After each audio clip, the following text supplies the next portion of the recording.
The degree of civilization in a society can be judged by entering its prisons.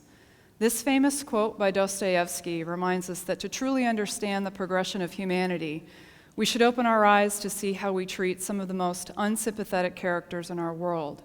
How we choose to control, house, supervise, and treat inmates says a tremendous amount about us as a society.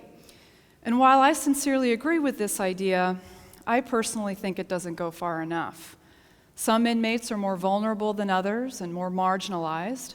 And because we live in a world that implicitly favors some groups over others, majorities over minorities, masculinities over femininities, abilities over disabilities, in order to know the progression of humanity, we shouldn't enter just any prison, we should enter a women's prison. Although women make up only about 7% of the total incarcerated population in the United States, it's precisely for this reason that we should focus on how they are treated, because all too often they're considered an afterthought, if thought of at all, among correctional systems. But here's why we need to start thinking about them. When we start with women in mind, we begin to see that, on the whole, they're not nearly as dangerous and violent as men. Their crimes are primarily driven by economic and addiction factors, and usually do not include physical violence against others. This, of course, doesn't mean that women aren't capable of violence, but what it does mean is that it takes more provocation, more instigation for women to become violent. And when they do, it's oftentimes in the context of a relationship characterized by intimate partner abuse and victimization, and done in acts of self-defense. And yet, when women come to us in prison settings, we oftentimes consider them just as dangerous as men. And, in some instances, we think, okay, correctional staff, honestly and understandably, are trained to see every inmate the same way. They're trained to see every inmate exactly the same way. An inmate is an inmate is an inmate, no matter what they did or who they are. And on the surface, this kind of custody approach seems to make sense. If we treat every inmate the same way, then we'll never literally be caught off guard. But one of the things I want to share with you today is that when we have the same policies and procedures for women as we do for men, oftentimes there are problems that come up that are associated with this. And so what I'm going to share with you in the next couple of slides are a little bit more data, but don't freak out. I am a professor. There's going to be some data in this presentation, but the rest of the talk isn't all data, I promise. We'll get through it together. So one of the things that I wanted to share with you is this idea and this notion of custody classification. This graph shows correctional scholars what it looks like when a custody classification tool is doing what it's supposed to be doing, if it's working for the intended population that it's supposed to be working with. In this case, it's with inmates. This graph are basically ideal data. They're hypothetical data. They're made-up data, what we'd want to see happen along the way if a custody classification tool is actually working. So if we take a look at this, we see that there's a smaller proportion of minimum custody inmates who are acting out behaviorally over time. So a custody classification tool essentially is a behavioral prediction. Every inmate has to be given a custody classification tool or a custody classification before they enter that institution, because we have to make really tough decisions about who might be a problem inside institutions. Again, these are the ideal data that you'd want to see. The fact that you see a nice stair-step effect, and that it's working equally well for women as it is for men. The reality in most states and most jurisdictions looks something more like this, what we call overclassification. So let's take a minute to sort of look and see what's happening here in this slide and in these data. If you just look at the men, it looks like it's working, right? You see kind of a nice stair-step effect where there's a smaller proportion of minimum custody inmates who are acting out over a period of time, meaning like after about a year, that they have fewer misconducts over time in comparison to the medium and maximum custody inmates. If you look at the women, it also looks like it's kind of working. You see that kind of nice stair-step effect. But the problem and it's a big problem, and one that you wouldn't otherwise know if you didn't separate out the data by gender, is that the maximum custody women behaviorally look more like the medium custody men. And the medium custody women look more like the minimum custody men. For the attorneys and judges, lawyers in the room, you know this is a massive legal problem. These are not hypothetical data. These data do come from a state which will remain unnamed because it's a massive lawsuit waiting to happen. When we have results like this, we start to realize that we are no longer keeping women in the least restrictive conditions, in the least restrictive environments.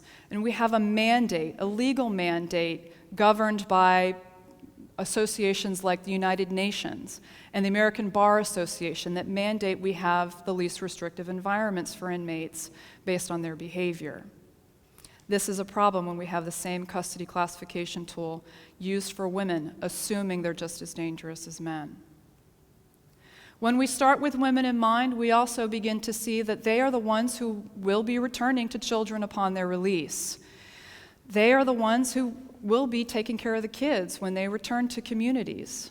The reality is that when we send a man to prison for his crimes, it's usually the mother who's taking care of any kids who are left behind. But when we send a woman to prison for her crimes, the unfortunate reality is that it's not usually the father who's taking care of any kids. Usually, more often than not, her children will end up in the foster care system or with a family member if she's lucky and if she has that kind of self-support and social support. Many women do not have that kind of social support. Fortunately, there are evidence-based programs that we can put in place inside institutions that can help teach women how to adequately parent their kids when they come back to them, and how to adequately handle the parental stress that everybody experiences, no matter who you are, if you're raising children. When we start with women in mind, we also begin to face the uncomfortable realities of trauma and victimization in their lives. We can almost take universal precautions with women inside institutions and assume that every single woman inside that institution has experienced some form of trauma, be it physical, emotional, or sexual trauma. This is especially true for women of color and transgendered women. The good news is we know how to create peaceful environments for in institutions for women. But it's important to remember that women who have been traumatized experience the prison environment differently. There are things that we can do to help create trauma-informed care, even inside prisons. It means eliminating cross-gender pat-downs and cross-gender strip searches. It means training correctional staff on adequate ways of knowing that their physical presence and the tone of their voice affects people differently who have experienced and suffered from trauma. And it means that we honestly, in the words of a very good new friend of mine, Dr. Stephanie Evans, that there are blueprints for dealing with the drama and trauma. You know, I recently sat in on a panel of women inmates, actually from the state of Oregon, and I wanted to just sort of share some of the words that they told me and they told our group when they were asked to give us their stories, their narratives of how they ended up in the system. So these are their words, and you can see that there's a lot of pain and anguish in these words. It's important to note that when they were talking about their stories, they weren't really saying something like, they weren't blaming the system for being part of the criminal justice system. They weren't blaming the cards that they were dealt in life for them being in prison. They weren't blaming the zip code that they were born into. Do you know who they were blaming? Themselves. This is not something you typically hear as often with male inmates and with male offenders. They have lots of self-defeating attitudes.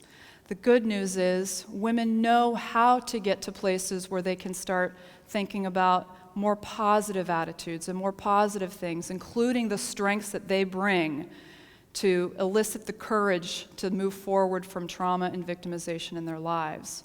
But they can only get to these kinds of strengths if there are correctional staff willing and who are daring themselves to really care in such a way where they can actually help women work through this, because women don't work through it on their own. So I want to end with this notion and this idea that equality doesn't mean having the same policies and procedures for women as we do for men. It means understanding the different sociological, psychological, and cultural differences that exist across gender. And it also means understanding that not every woman's experience in this world is the same. A black woman's experience is not nearly the same as a white woman's experience, or a Latina's experience, or a Native American woman's experience, or even a transgendered woman's experience. But as soon as we start recognizing that the differences are not weaknesses but strengths, the safer we all will be. Thank you.